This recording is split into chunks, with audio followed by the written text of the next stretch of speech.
The silence inside the cabin was absolute, broken only by the distant low thrum of recycled air through rusted vents. He sat still in the pilot's seat, arms resting on the chair's cracked armrests, eyes locked on the blackness outside the viewport. No blinking lights, no warning beacons, just the endless dark between stars. They wouldn't see him. He'd made sure of that. The ship wasn't military, at least not anymore. It was a junk hauler from the outer colonies, stripped down to bare metal, heat-masking paint flaking off its hull like old skin. No identifying signals, no trace emissions. If you looked at it through a scanner, it might as well have been a rock. That was the point. He leaned forward, reaching out with a gloved hand, and flicked 3 switches in sequence. The lights stayed off. Power routed to weapons. Silent. Dead until triggered. He didn't speak. There was no crew. Just him. Always had been. His name was buried deep in black files no one read anymore. Even the military had disowned him, officially dead, lost during the fall of Vega 9. But he'd survived. Alone, half-burned, starved, forgotten. He didn't care about medals or justice anymore. He cared about the ones who did this to them, to all of them. And now, they were coming. The alien fleet was cutting across Sector 6 at half-light. An entire armada. 3 dreadnoughts, 14 cruisers, over 50 fighter squads in escort. Enough to glass a planet in under an hour. They weren't here to negotiate, and they weren't here for him. That was their mistake. He watched the screen without blinking as sensor ghosts flickered in. The bastards were spread wide, confident, not even trying to mask their emissions. Why would they? To them, humans were scattered, broken, weak. Just another dying race on their way out of history. He grinned just a little. Not joy, not pride. Just that quiet, bitter satisfaction that came before a kill. They thought he was dead. But he'd been preparing. Each weapon on his ship was scavenged, modified, illegal. Plasma destabilizers from the red docks. Gravity pulse warheads from the pirate fracture. A cloaked micro-fusion drive wired so tight it could slip through a blockade's thermal net like breath through cloth. It wasn't pretty. It was brutal, just like him. And beneath it all, buried in the navigation stack, sat the core. A hacked alien drive interface he'd stolen off a dead Zareth commander. That part wasn't human. That part gave him the edge. His ship didn't look like a threat. It didn't act like one. It didn't even show up on their command grid. Until it was too late. He tapped the trigger array, loading targets manually. There'd be no auto-lock, no guidance, just skill, timing, and everything he'd learned over the years since the Vega massacre. He zoomed in. The lead cruiser was drifting slightly ahead of the rest, arrogant in its bulk. Too confident. He whispered, "That's where it starts." Then he launched. The first warhead didn't show up on their scanners, not even a flicker. It was slow, dumb, wrapped in shielding too primitive for alien tech to recognize as a weapon. It drifted, quiet, passive, until it was directly underneath their fuel line. He detonated it. There was no explosion. Not at first. Just silence. Then a light, too bright for even the vacuum to hide, flared under the cruiser's midsection. A second later, the entire ship cracked open like a rotten seed. No alarms, no shields, just destruction. Panic followed, but not fast enough. Their sensors scrambled. They couldn't trace the source. He was already gone, moving through the dark with engines so cold they barely left a ghost trail. The second ship turned to scan, but their field was pointed the wrong way. He was already behind them. And then came the second blast. It took 10 minutes for the fleet to realize something was hunting them. 10 minutes too late. By the time they adjusted formation, 3 cruisers were gone, 2 more crippled, and their dreadnoughts were spinning wild, confused, unable to track what was hitting them. He said nothing. He just kept moving, one step ahead. They weren't prepared, because their scanners didn't even register the threat in time. He didn't wait to admire the wreckage. That wasn't why he was here. The third target had already been locked in before the second cruiser even exploded. He weaved between broken hull fragments like a ghost slipping through shadows. No nav AI, no drones, just instincts drilled in trenches, corridors, and zero-G firefights no map ever recorded. The alien dreadnoughts had finally broken formation. They pulled back, tightening their flanks and deploying fighter wings in a standard sector-wide net. It was textbook fleet defense against conventional enemies. But he wasn't in a war fleet. He was one man in a coffin-shaped junker, built to disappear. Their scanners reached, swept, pinged. But they were blind. Their tech expected electromagnetic noise, radiation signatures, engine flare. His ship gave them nothing. It moved like it was dead. Lifeless, it didn't ping back because it didn't exist in the spectrum they understood. That was the trick. Humans adapted. These alien bastards? They relied on superiority, on systems, on certainty. They never learned how to fight what they couldn't see. They never fought someone who didn't care about dying. The fighters fanned out, sleek and silver, like mechanical insects with serrated wings. He counted them. 24 in the nearest cloud, banking outwards to encircle a dead zone his last strike created. Too wide of a gap in their coverage, too exposed. He didn't need to punch through. He just needed a crack. He dove. Through floating debris from his last kill, past spinning metal torn open by pressure differentials and ignited plasma. The fighters zipped past above, not even blinking, as if the death zone couldn't possibly hold anything worth tracking. Not a single pilot suspected a ghost in the wreckage. They didn't know who they were dealing with. He reached into the console, flipped the internal limiter off.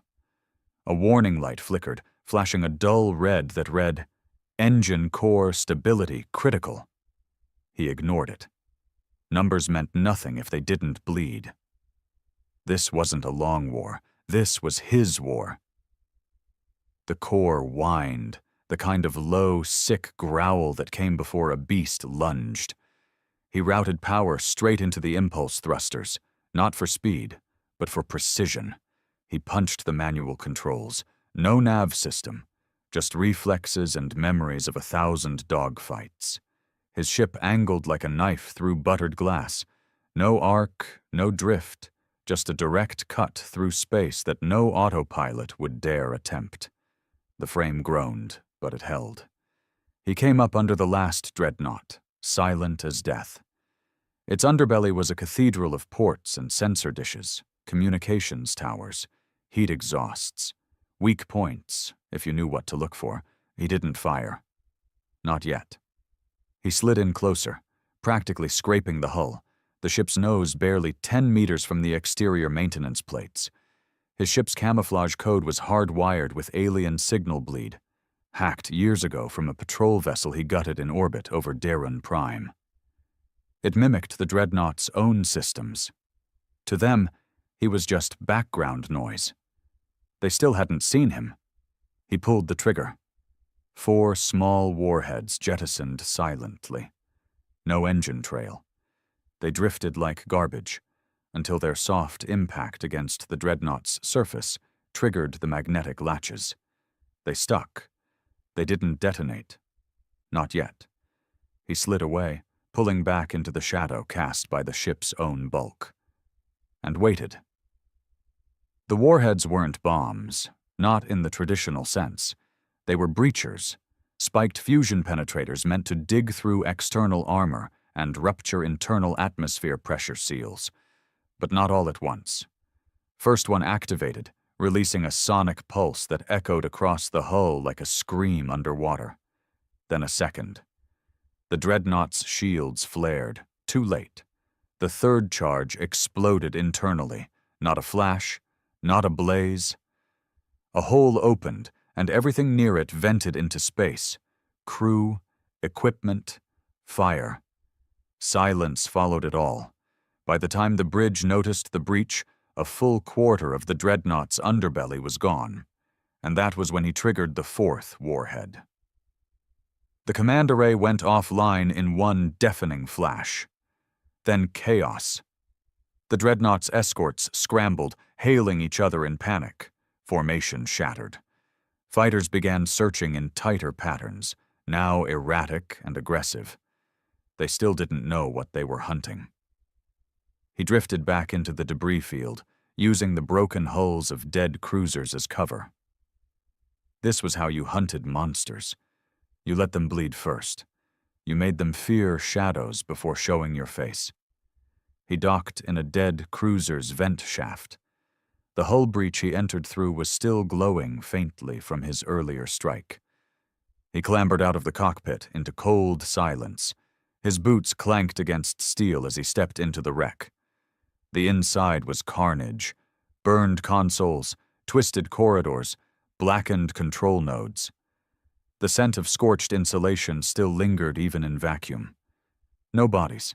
They'd all been vaporized or sucked out. But he wasn't here to admire the mess. He reached a sealed data port near the bridge, knelt, and jacked in a cable from his suit. The interface blinked. Language incomprehensible to most. But not to him. He didn't need to read it. He just needed the signal paths. He uploaded a spike virus, custom-built to piggyback on internal comms, and broadcast a false location, somewhere behind their fleet. A human distress signal. Low-grade, desperate. Just believable enough. The moment the beacon went live, 2 of the alien cruisers peeled off from formation, rushing toward the phantom signal, just as planned. Now their flank was open. He smiled. They still didn't know it was him. He returned to the ship, slid into the seat, and rerouted power to the magnetic rails along the belly of the hull. Attached beneath it were 6 canisters, homemade spike drones built for close-range hull penetration. Crude, ugly, but brutally effective. He didn't launch them. He rode them in. He slipped beneath a command cruiser as it drifted off to cover the rear line, right into the dead zone created by his virus. From below, the ship looked massive, elegant, too perfect. He released all 6 drones at once, and they dug in. He waited. 10 seconds later, the first drone drilled into the engineering bay. Screams followed in garbled alien audio, then silence. The second drone punched through the backup core, the third into the oxygen recyclers. The last 3? Into crew quarters. He heard nothing but static, but in his mind, he could hear it all. The panic, the confusion, the desperation as pressure failed and internal fires sparked across every deck. The cruiser went dark from the inside out. One long, agonizing death spiral. Lights off, power gone, shields down, and still, not one ship knew where the attacks were coming from. He looped back, skimming the edge of a gas giant to dump heat. He didn't need to fight, not like they did. He wasn't part of a military. He was the last mistake they would ever make. And then, he got cocky. A ping flashed on the console. Too fast, too sudden. He jerked the yoke left, hard, as the flash of an energy pulse scorched past his flank. They'd found him. Not the big ships, not the cruisers. A fighter squad. One of the aggressive wings had circled back through the debris and managed to catch his silhouette against the gas giant's rim. 3 of them were closing fast. No time to vanish, no time to hide. He pulled hard, slamming the throttle forward. His ship groaned, buckling from the stress. But he needed speed. The fighters followed, sleek, agile, faster by every technical standard. He hit the vents, released decoys, old human tech, barely more than flares. But it worked. One of the fighters swerved, sensors overwhelmed. He flipped into a dive, rolling beneath a floating satellite carcass. Two still behind him. He rerouted power to rear shields and punched the micro-thruster boost. The core nearly cracked. Warning screamed across his dash. Overload imminent. Didn't matter. He spun again, dropped 2 charges behind him. Magnetic pulse disruptors stolen from an old battlefield grave. They stuck to one of the fighters like leeches, pulsed once, and then the alien ship blinked out, systems fried. A lifeless missile drifting in space. One left. He pulled into a steep climb, straight up, no tricks. Bait. The alien chased. At the apex, he cut power entirely. Dead stop. No movement. The alien overshot just for a second. But it was enough. He fired. The bolt caught the fighter dead center. It didn't explode. It just vanished. Consumed by a fire so precise, only ashes remained. Then silence again. He exhaled. Not in relief. Just focus. He was bleeding energy. His ship wouldn't hold much longer. He'd pushed it too far, but it didn't matter. He'd cut through the Armada's heart already. They came expecting conquest. Now they were dying in pieces. He opened the comms, not to broadcast, but to listen. Alien chatter buzzed in, clipped and panicked. They still had no tactical awareness, no coordination. Dreadnoughts screaming orders to destroyed wings. Command crews arguing about phantom signals, accusations, confusion. He'd fractured their order. One man, one ship. He leaned back, watching it unfold. And he knew. They still didn't understand what had happened. They thought it was sabotage, saboteurs, internal betrayal. Some even blamed each other. They'd never suspect a human ghost flying a scrap heap built out of stolen parts and raw vengeance. That was their weakness. Arrogance. The kind that made you blind, even when your scanners worked. He would kill them all, not in one day, not even in one system, but piece by piece, ship by ship, until the stars whispered his name in every command room. They stunned Earth once, but they never scanned for rage, and now it was hunting them. The drift back to dark space was slow, silent, and filled with ghosts. His ship creaked as it cooled, hull scorched, systems hanging by threads. Emergency lights flickered over cracked displays. The air stank of overheating metal, recycled too many times through broken filters. Alarms blinked in orange and red, demanding attention he wouldn't give. He didn't fix anything. He didn't stop. Instead, he sat still, staring out at the empty stretch of space between stars, letting the quiet crawl over him like an old blanket. The adrenaline was gone now. His breathing was steady, heartbeat slow. But the anger never left. It never did. He closed his eyes just for a moment, and the ship faded. The stars blurred, the hum of the engine became wind, and suddenly he was back there, Vega 9, a world once beautiful, once alive. He remembered the sky first, not the one from Earth, no blue dome. Vega's sky was marbled gold, streaked with soft lavender clouds that curled and bent with the slow tilt of the planet's artificial moons. It was like living inside a painting. His wife used to sit on their porch in the evenings, watching it change color as the sun dipped behind the mining hills. Her name was Lena. She had long, dark hair, stubborn eyes, and the kind of laugh that made everything feel warmer, even in the cold outer territories. She believed in humanity's second chance, in the colonies, in the treaties. She believed too much. They both did. That's why they stayed. Even when the warnings came. Even when the first patrol ships vanished. Even when Earth stopped answering. He was planetary security back then. Local command, nothing special. Not a soldier in the formal sense. Just a man who carried a sidearm and responded to disputes between miners and corporate drones. He wasn't trained for war, but war came anyway. The aliens didn't send envoys. They didn't hail for surrender. They arrived at 4:26 a.m., planetary time. The sky turned black first. Not night, but something else. Ships. So many they blocked out the stars. They moved like a tidal wave, perfectly aligned, silent, beautiful in the way a guillotine is beautiful, sharp, clean, final. He was at the station when the bombardment started. Saw the first hit land near the northern colony fields. A beam of blue light from orbit, wide as a highway, cut through the farms like butter. Everything inside that circle was gone. Not vaporized, erased. He ran for home. He didn't get there in time. He found her in the ruins. Half the neighborhood was flattened, craters where houses used to be. He dug through the wreckage with his bare hands until he found the ribbon she used to wear in her hair. The rest? There was no rest. His son had still been in bed. He was 5. He never even got to wake up. The only reason he survived was because of the comm tower. It collapsed around him in the second wave, shielding him from the next pulse strike. He came to 6 hours later, buried under steel and concrete, half deaf and bleeding from a shard in his leg.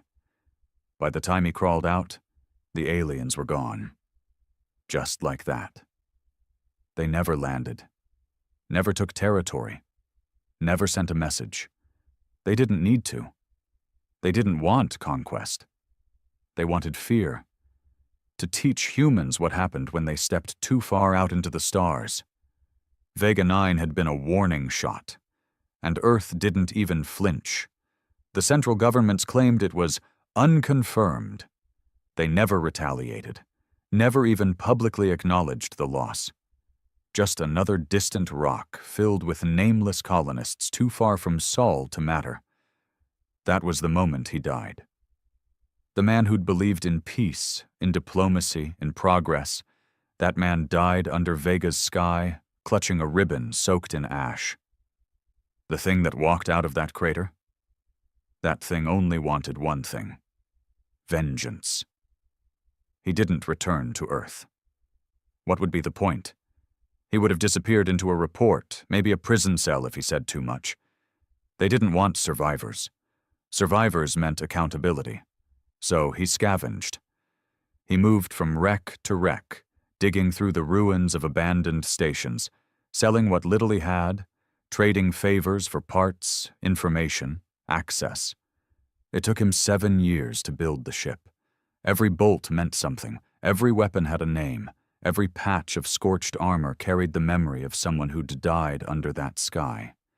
He didn't speak to people anymore. Didn't trust anyone. Didn't need to. The ship became his body. The war became his breath. And now he was here, floating in the dark between sectors, listening to the garbled transmissions of an armada in shock, waiting for them to regroup, waiting for them to think they were safe again. Because that's when he would strike again. He stood slowly, bones stiff, and walked toward the back of the cabin where the storage locker was bolted to the wall. Inside were the last things he kept from his old life.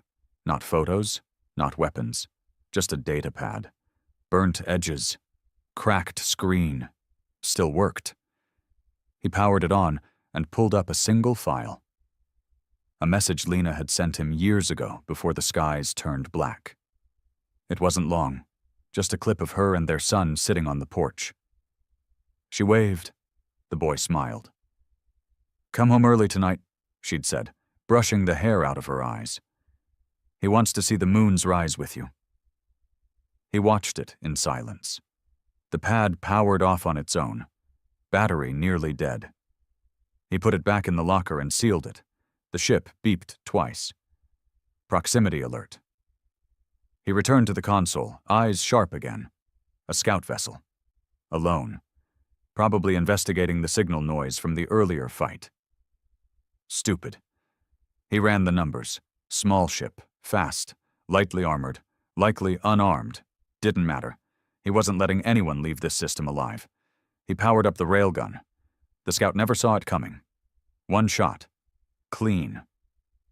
The ship folded in half around the impact and disappeared into the void, and with that, he vanished again.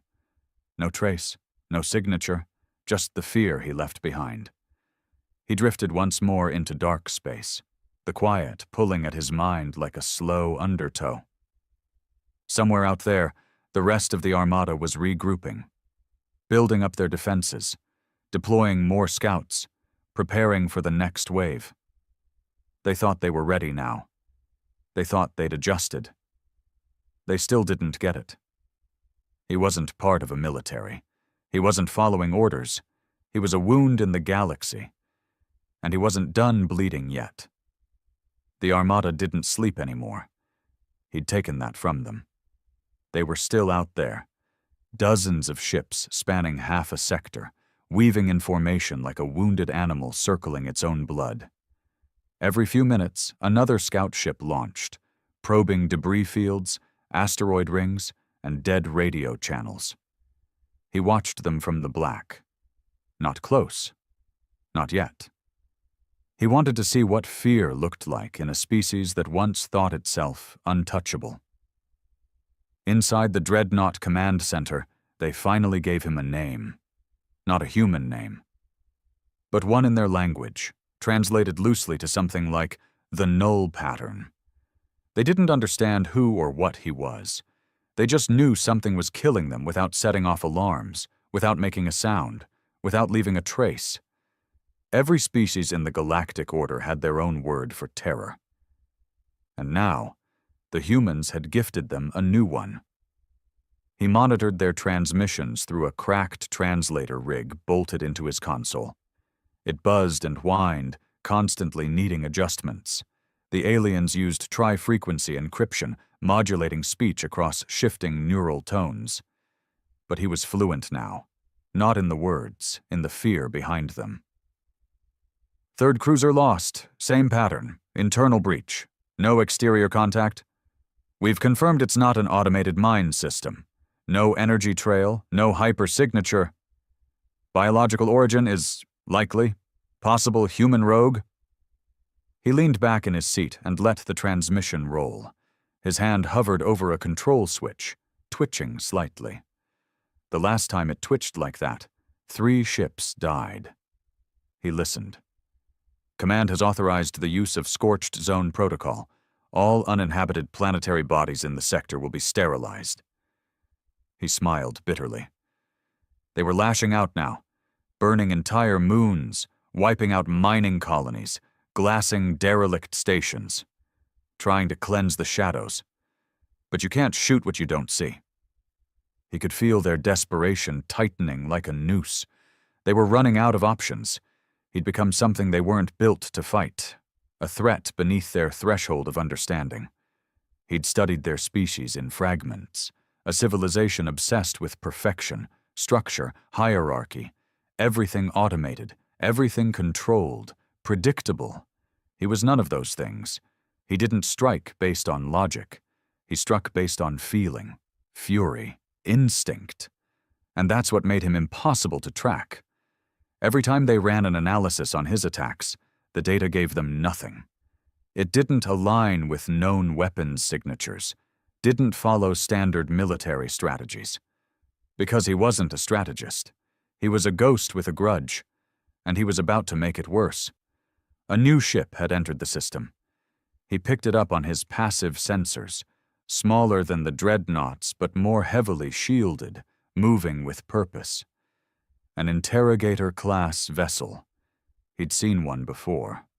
Once. After the fall of Vega, it was the ship that arrived last. After the bombardment, after the slaughter. It didn't come to fight. It came to study, to dissect, to learn. It had hovered over Vega 9's ruins for 2 weeks, scanning remains, scooping up survivors who hadn't died yet. Children, mostly. Miners, too, hurt to run. He'd watched through the haze of pain from under rubble as one of their harvest drones pulled a woman apart by her arms, piece by piece, for data, for research. He recognized the silhouette of the vessel even now, years later. its curved wings, its dozens of blinking sensor spines, like the legs of a spider tracing vibrations across a web. That ship had haunted him longer than the war ever had. And now it was here. He reached forward and touched the console with a strange calm. This one wouldn't go quietly. He pulled the ship toward the ice field that wrapped around the twin moons of Coldris, a region of frozen debris and ancient collisions, the kind of place where light scattered and radar lied. The perfect place to die. He hid between two ice masses the size of skyscrapers, his ship's power output reduced to sub-operational minimums. The air got colder. Systems dimmed. He shut down the heat grid entirely. His breath fogged inside the helmet. His fingers numbed. He didn't care. He watched the interrogator ship approach slowly, scanning in wide arcs. Its drones zipped out, 10 of them, each equipped with microsensors and subspectral sweepers. He watched one drift dangerously close to his hull. He didn't blink. It hovered, then moved on. He exhaled. Once. And then he made his move. He triggered the old kinetic launcher mounted beneath the ship's spine. Primitive tech. Pure metal slugs. No energy signature. The projectile ripped through space silently and hit the closest drone dead center, snapping it in half. He didn't wait. The second shot caught another drone mid-turn. Then a third. The interrogator ship flared instantly, turning toward the source, but he was already firing again. 4 breacher pods detached from his hull, each containing one of his specials, hull crawlers built from scavenged mining bots. They weren't fast. They weren't even that smart. But once they attached, they never let go. The pods landed on the interrogator's underbelly. Explosions rippled across its sensor arrays. Lights failed. Drones screamed static as they panicked and lost signal. Inside the ship, chaos unfolded. He listened in on the screams. Internal breach. Level 4 decks gone. We're losing data cores. Override protocol. Is it him? And that was the moment. They knew. They didn't say a name, but they knew. He wasn't a ghost anymore. He was a story now. A whispered nightmare passed between command rooms and war councils. The rogue human, the anomaly, the patternless killer. The fear had a face. His. But that changed nothing for them. Because even when you name the monster, you still can't stop it. He launched his final warhead, point blank, into the back engine port of the interrogator. A burst of plasma ignited the core. The ship tried to jump.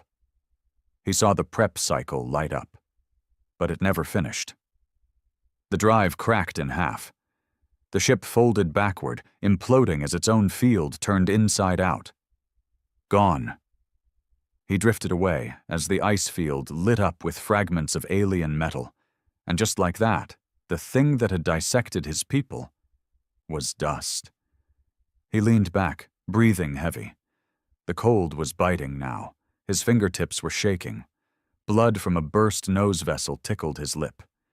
He hadn't slept in 3 days. Didn't matter. The ship held. Barely.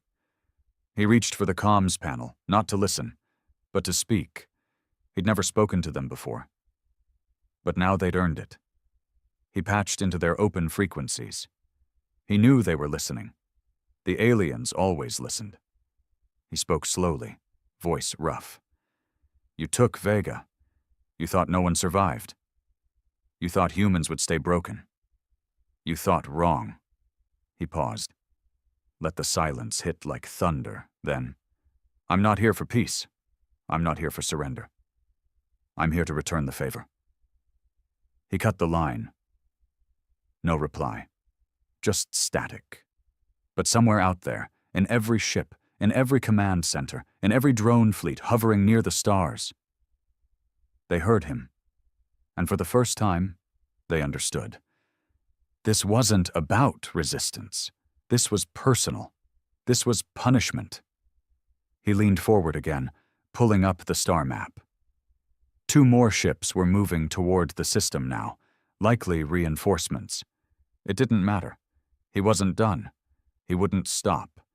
Not until every alien officer who'd ever issued the order to fire on Vega 9 watched their fleet burn from the inside out.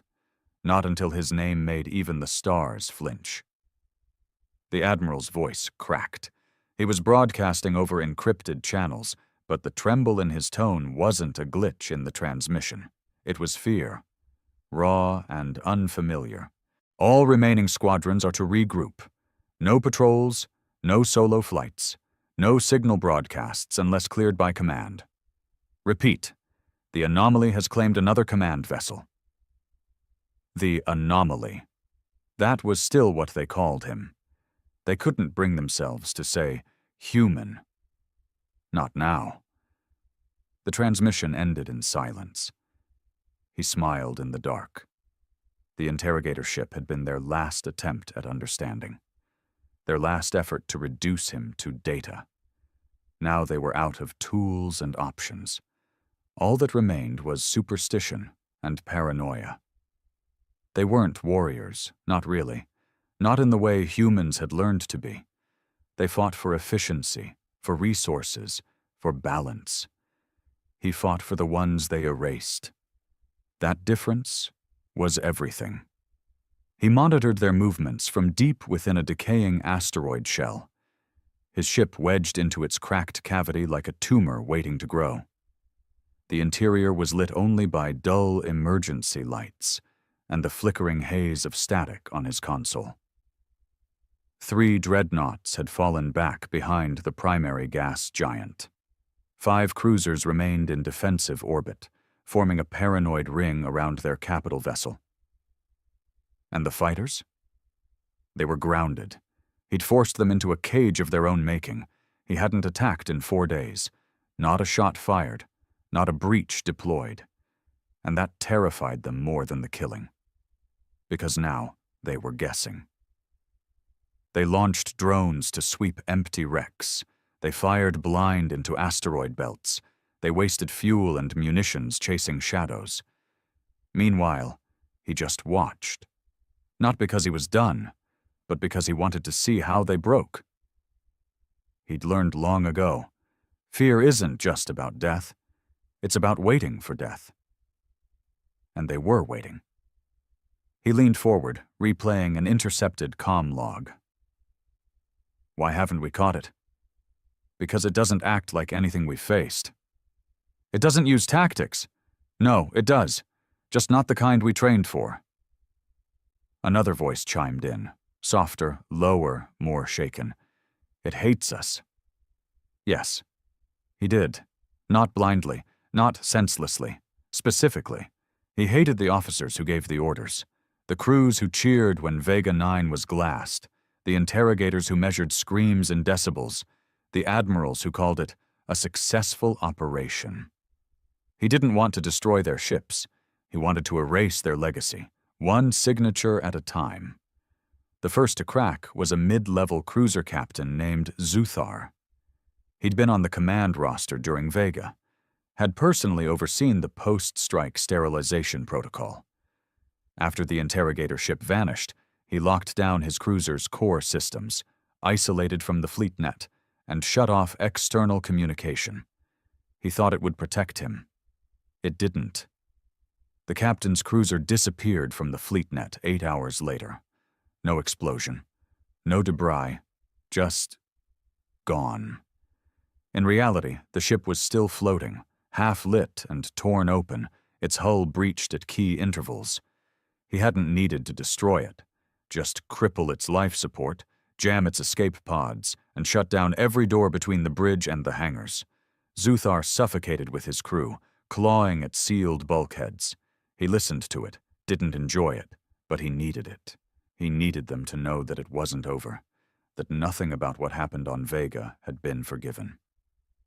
And still they kept asking the same question. Why? Because they didn't understand humans, not truly.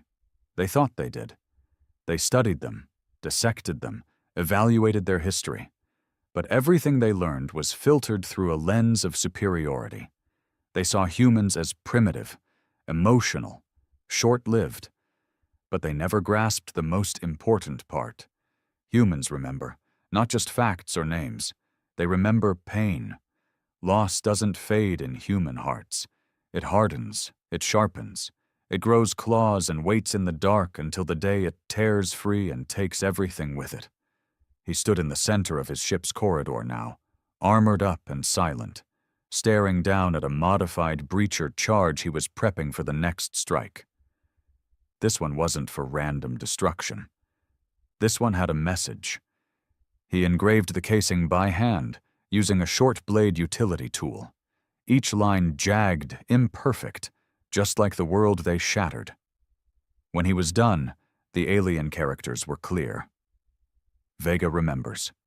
He would place it inside the flagship, and then he would watch the message burn itself into their central command logs before detonation.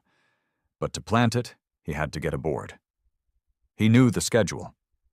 Every hour, the command vessel accepted a supply drone from the outer support ship orbiting Caldris Beta. It docked through the lower cargo vent, minimally guarded, scanned only for explosive radiation. He could beat that. He'd done worse with less. He retrofitted a supply capsule using fragments from the dead cruiser, rewired the shell, installed heat sinks, pressure seals, and a low-emission glide core. Cramped, but enough to slip past their net. He loaded the breacher, sealed the capsule, and climbed in.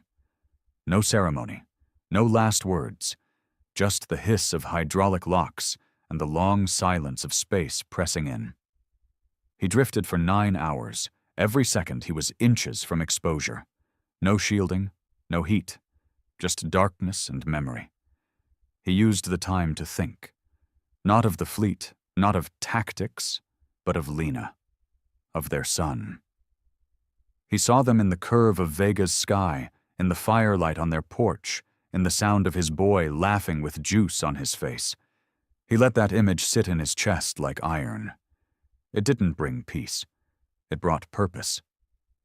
The capsule latched into the flagship's undercarriage with a soft clunk. He waited for the rotation, the intake process. No alarms. They hadn't found him. He popped the hatch, slipped into the crawl space. The inside of the flagship was sterile, too clean, too precise. The air had no scent, the lights too white. Alien architecture was all about order, curves, symmetry, silence. He moved like a shadow through their hallways, past motionless drones and oblivious technicians. His suit mimicked their heat signatures. His boots left no sound. He climbed a service duct and crawled toward the central conduit.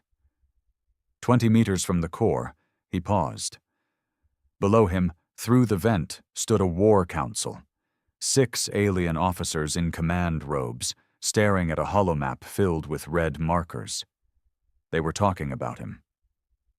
We underestimated human persistence. Their emotion clouds logic. This isn't persistence. This is fixation. It's not just a survivor. It's an executioner. He blinked. An executioner. Number he wasn't giving judgment. He was delivering it. He opened the hatch, dropped the breacher.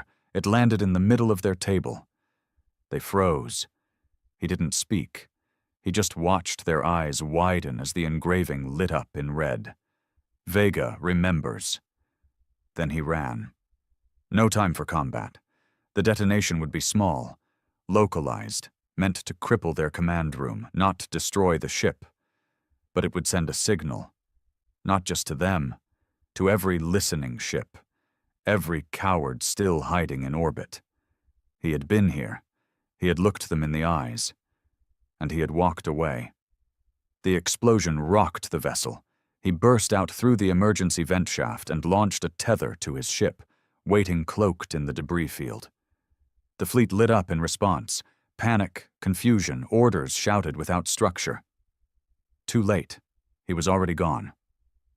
In that moment, across every surviving command post, one word echoed: human.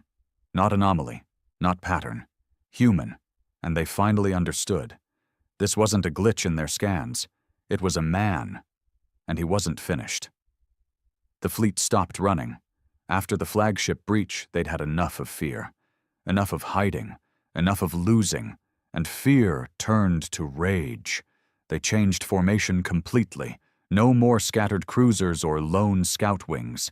Now they flew together, 28 ships wide in a net formation, layered with overlapping shields, battle stations on every level, comms constantly open.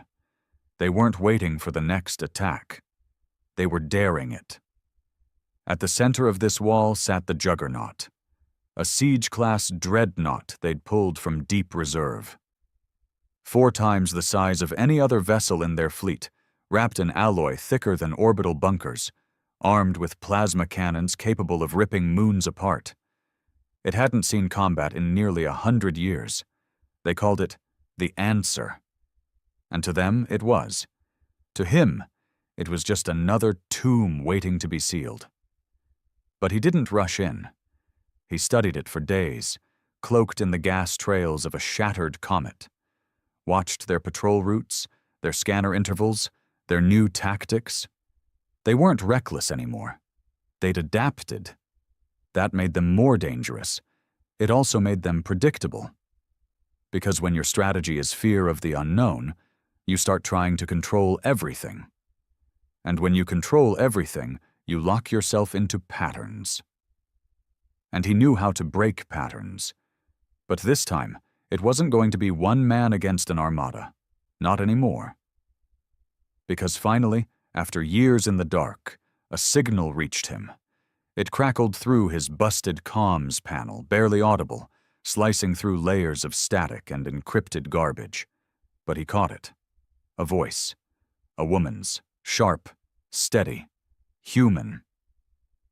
Unknown vessel transmitting 0 signature warpath code. You're not the only one left. Repeat, you are not alone. He froze. Not because he didn't believe it, but because he didn't expect to hear another voice that understood. He tapped the comms, hesitating only a moment, then transmitted back on a tight band burst. Vega survivor. Confirmed. Warpath acknowledged. Identity classified. There was a pause. Then, "You're the one they talk about." The ghost. The null pattern. He didn't answer that, didn't need to. She continued, "We're scattered, but we're out here." Listening. Waiting. "But if they've called in the Juggernaut, we don't have time left." He leaned forward, gripping the console.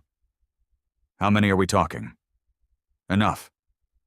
She sent coordinates, 6 systems out, a refueling moon in orbit over a dead world, long abandoned after the first wave of alien expansion. No patrols, no presence. It had been left to rot, like most of humanity's early efforts. But it had something the others didn't. A signal tower still online. Buried under dust, hidden by time. She didn't say her name, didn't need to. Only one kind of person would have known how to find a signal tower like that. Only one kind of person would have survived the silence, waiting for a ghost like him to respond. A soldier who never got the order to stand down. He plotted the course and jumped.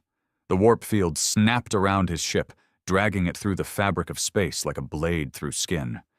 The journey tore at the hull. One stabilizer burned out. The nav system crashed mid-jump.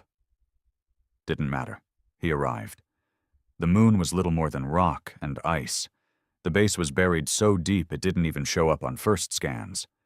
But the signal tower was real, and the hangar door opened the moment he broadcast the old Earth military override code, long since purged from most systems. Inside? 2 ships, both human. One was long-range recon, half-patched together with alien tech. The other, a battle corvette, scarred, ugly, but alive, and more importantly, it wasn't empty. She met him just inside the airlock, helmet off, gray-streaked hair pulled back, scars along one jaw, eyes like sharpened iron. Not surprised to see him? not scared. "You're older than I expected," she said. "You're still alive. That's all that matters." She didn't smile. Didn't need to. There were others in the hangar. 5. All in different gear, from different colonies. All quiet. All watching him like he was a myth that finally stepped into the light. He said nothing for a long while.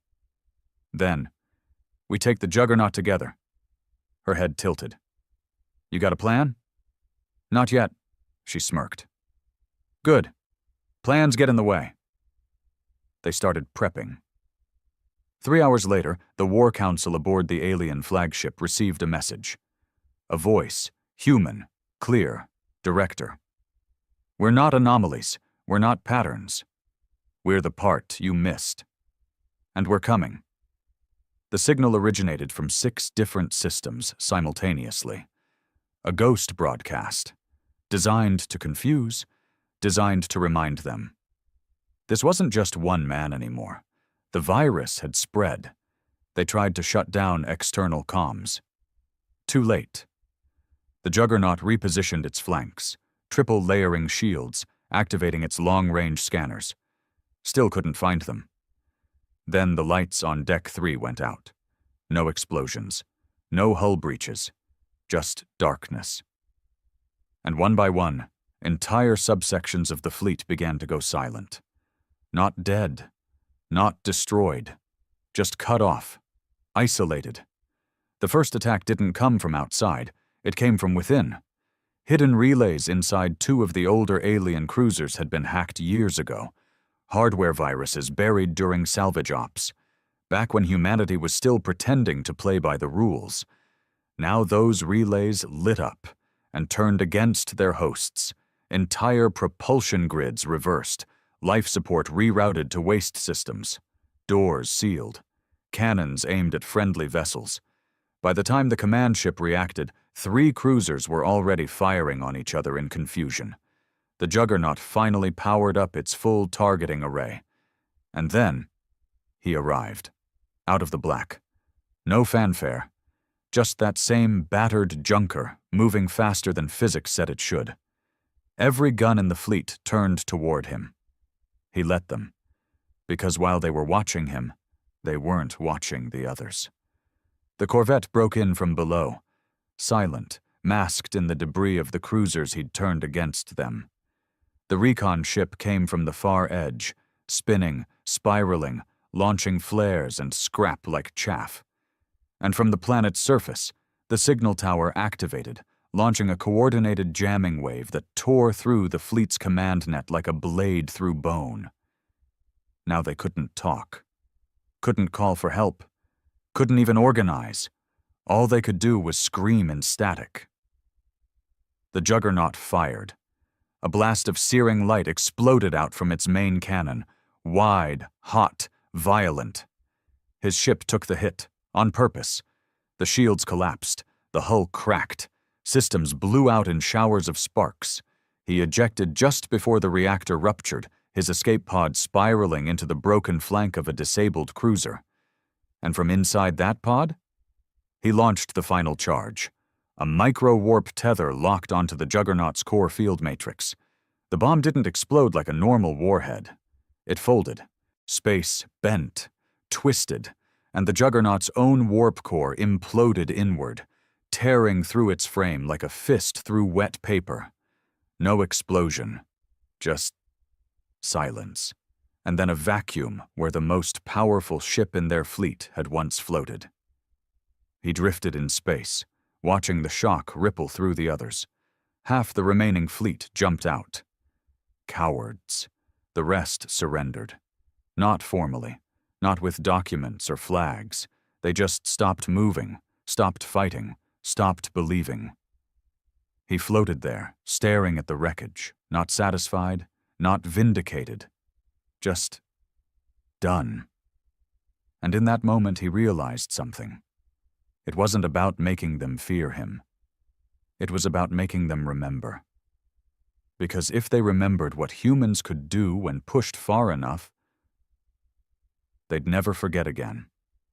He didn't land with a victory speech. There was no parade, No banners, no crowd. He just stepped off the scorched escape pod, boots crunching against metal plates slick with dust and charred debris, the wind on the ruined moon thin and dry. The others were already waiting near the hangar, those same few who'd stood with him in the dark. No cheers, no applause. They just nodded. They were soldiers, not heroes. Heroes were dead and buried under Vega's soil, burned with no graves, remembered only in the screams of the ships he'd left adrift. The Juggernaut was gone. The dreadnoughts, gone.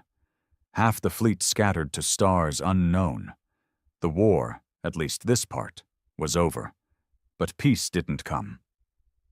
Because as he stood outside the hangar bay, helmet off, letting the cold air scrape across his face, a sound came through the static. A pulse, not a transmission, not a distress signal, a single deep, resonant tone, vibrating through every system like a hum in the bones. His ship's wreckage, what was left of it, lit up for a moment, not in response, in surrender. Then the signal died. He turned slowly to the woman, the one with the gray-streaked hair and the soldier's spine. She'd heard it too. Everyone had. "What the hell was that?" one of the others muttered. The woman narrowed her eyes, voice low. "That wasn't alien military. That was something else." He nodded. He'd heard it before, not during the war, before Vega, back when he was still in the intelligence division, before the uniform, before the wife, before the child. There'd been whispers, rumors of a signal pattern older than human comms, buried under ancient asteroid fields, locked behind encrypted black site walls. Something deep in the galactic net, never decoded, never claimed. A frequency humans weren't supposed to access. He'd ignored it, dismissed it, like everyone else. But now? Now it was here. Answering back. He went inside the hangar and plugged the fragments of his cracked comm array into the base's auxiliary systems. Ancient hardware. Slow, clunky, analog, but safe. Not connected to anything beyond these walls. The signal repeated again. One tone, then 3 short bursts, then silence, then it began again, over and over. But this time, with each cycle, the base's old mainframe started decrypting it, pulling apart fragments, decoding blocks that had once been untouched for decades. And a message bloomed on the screen, line by glowing line. "The human test has concluded." He froze. The woman stepped closer, her voice sharp. "Test?" The message continued. "Phase 1, survival confirmed. Phase 2, retaliation successful. Phase 3, observation complete. Phase 4, integration begins." And then the screen glitched, flickered violently, until a symbol appeared, not human, not alien, something else, a shape with no symmetry, no logic, a pattern that made the eye ache just trying to understand it. And underneath it, "We are returning." He stepped back. For the first time since Vega, since crawling out of that pit of ash and blood, he felt something he hadn't felt in years. Dread. The woman stared at him. "Who is we?" He shook his head. "Not who." "What?" They called them the architects, not officially. There was no documentation, no confirmed contact, just fragments, sensor ghosts, ancient ruins, inexplicable tech on derelict planets that didn't match any known species. For centuries, they'd been a mystery, a background myth. Some believed they were the first civilization in the galaxy. Others claimed they were a failed AI collective that ascended beyond physical form. A few whispered darker things, that the architects didn't just build civilizations. They engineered conflict, wars, empires, extinctions. Every major galactic collapse, every sudden surge of violent revolution coincided with traces of their signal. No proof, no evidence, just the stench of too much order, followed by perfect chaos. He remembered a briefing from years ago, classified, delivered in a quiet room on Earth's military moon base, far from press and politics.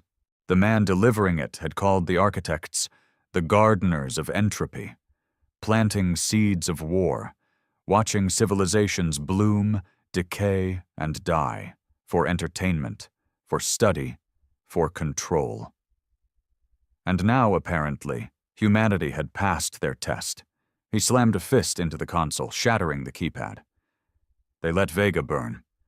His voice was raw, not with grief anymore, with clarity.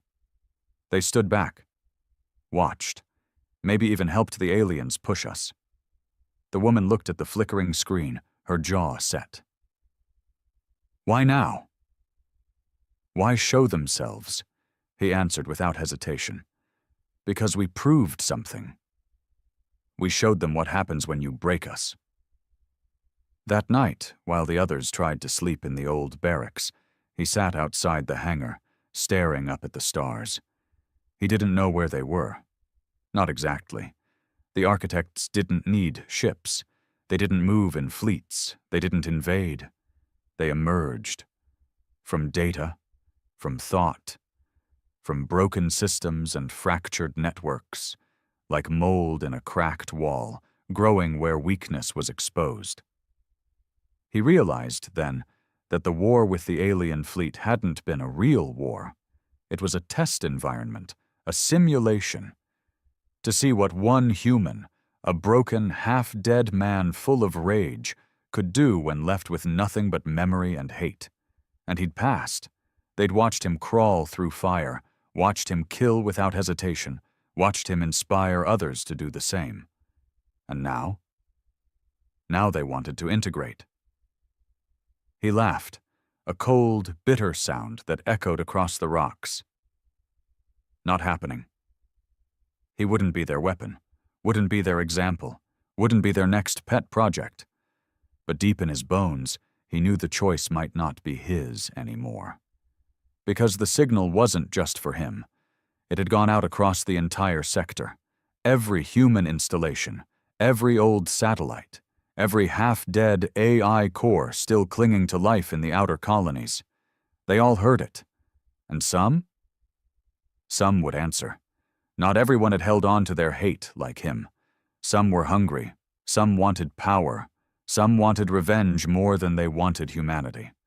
And the architects would offer it, not with chains, but with invitations. The next day, the woman returned from patrol with news. There's movement in the Osiris system, human ships, 20 at least. He narrowed his eyes. Osiris is dead. No one survived the radiation storms. Not anymore. They're building something, fast, too fast. Coordinates? She handed them over. He read the data, paused. This isn't a base. He zoomed in on the layout, the energy signatures. No, this wasn't a base. It was a gate, a multi-tiered wormhole generator, pulsing with an energy signature that didn't match any human technology. And at the center? That same impossible symbol, the one from the message. He exhaled slowly. They're opening a path. For who? She asked. He stared at the screen. Not who. For what comes next. The Osiris gate pulsed like a dying star. From a distance, it looked like a halo, a perfect ring of light suspended above the dead world, drawing in dust, radiation, fragments of rock, and worse. But up close, it was chaos, raw gravity distortion, rips in space bending in on themselves, lightning dancing through vacuum. And at its center, the symbol, the architect mark. It pulsed every 7 seconds, a call, a signal, not just broadcasting, inviting. When he arrived, the sky above the gate was already full. Dozens of human ships, some with stolen alien tech welded to their frames, circled the structure in tight orbits. They weren't hiding. They were waiting. He drifted through the upper atmosphere of Osiris in the recon ship, the only one still flight-worthy after the last battle. The woman sat beside him in silence, eyes locked on the gate. They're not enemy ships, she said. No, he muttered, jaw tight. They're worse. He remembered a man from Earth, an old tactician who once told him, if a soldier survives too long in hell, he starts to enjoy the fire. And that's what he saw now. The men and women aboard those ships weren't survivors. They were converts, a new kind of human, the kind who heard the architect's offer and said yes, because vengeance had turned to worship. They wore symbols on their hulls, modified the architect pattern into crude banners, etched into armor, burned into metal. One ship had no lights, only the phrase, "We remember Vega," carved 100 times across its sides.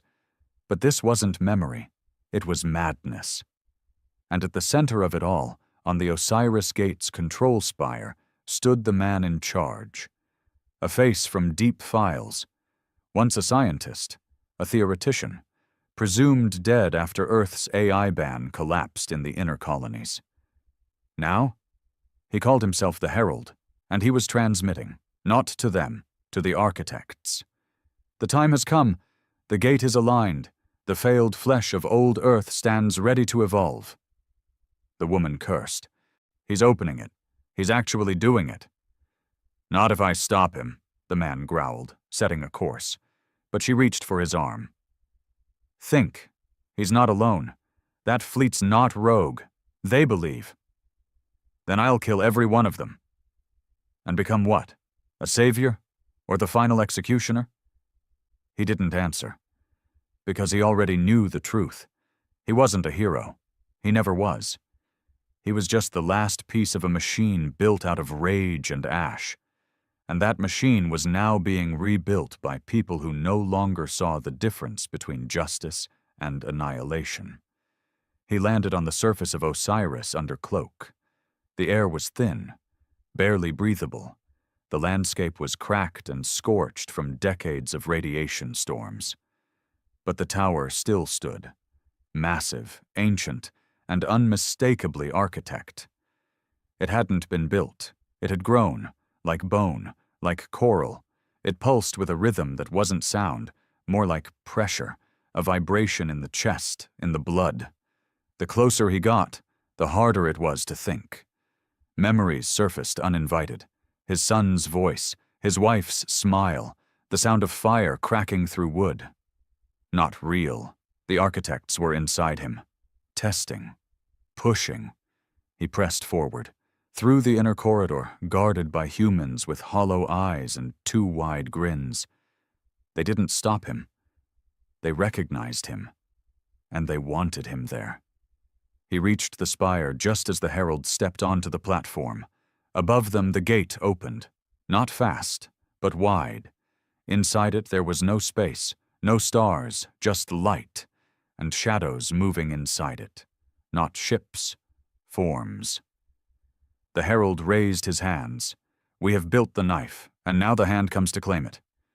The man drew his weapon, a pulse pistol, old, scratched, reliable. You open that gate, he said, and they won't claim us. They'll rewrite us. The herald turned slowly. His face was stretched thin with ecstasy, like someone staring at God. Then let them. You of all people should understand. You burned the galaxy down over a grave. They just want to make sure we never need graves again. At what cost? Cost? The herald laughed. You already paid it. The only difference is now you can cash in. The gate pulsed again. Something reached out. Not a hand, not a ship. A presence, a pressure.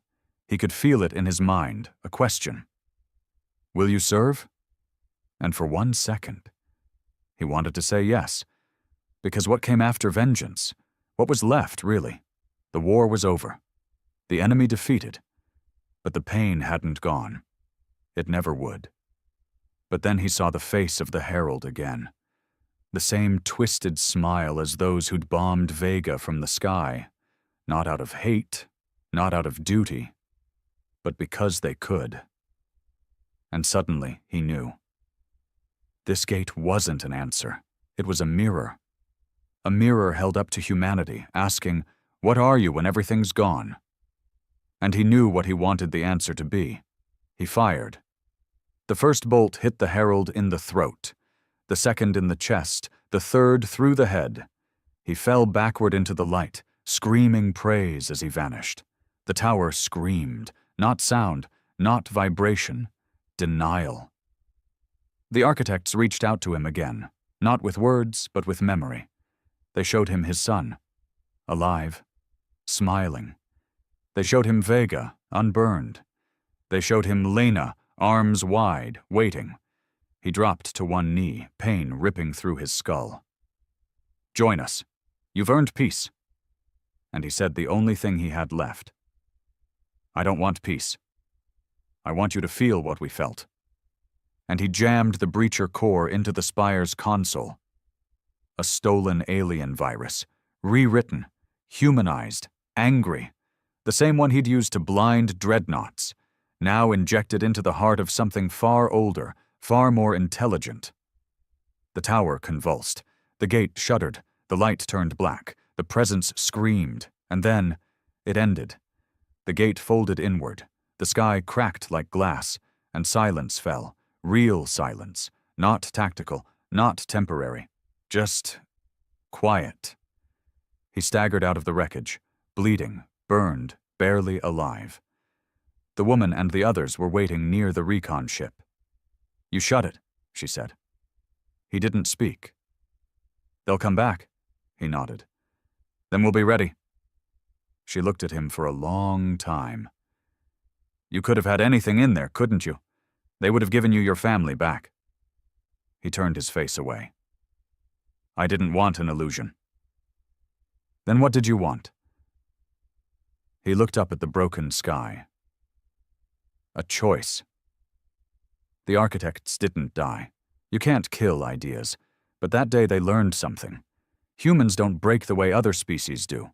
You can push them, burn them, starve them, strip them of everything. But the pieces? They don't fall apart. They sharpen. And when they rise again, they don't come back the same.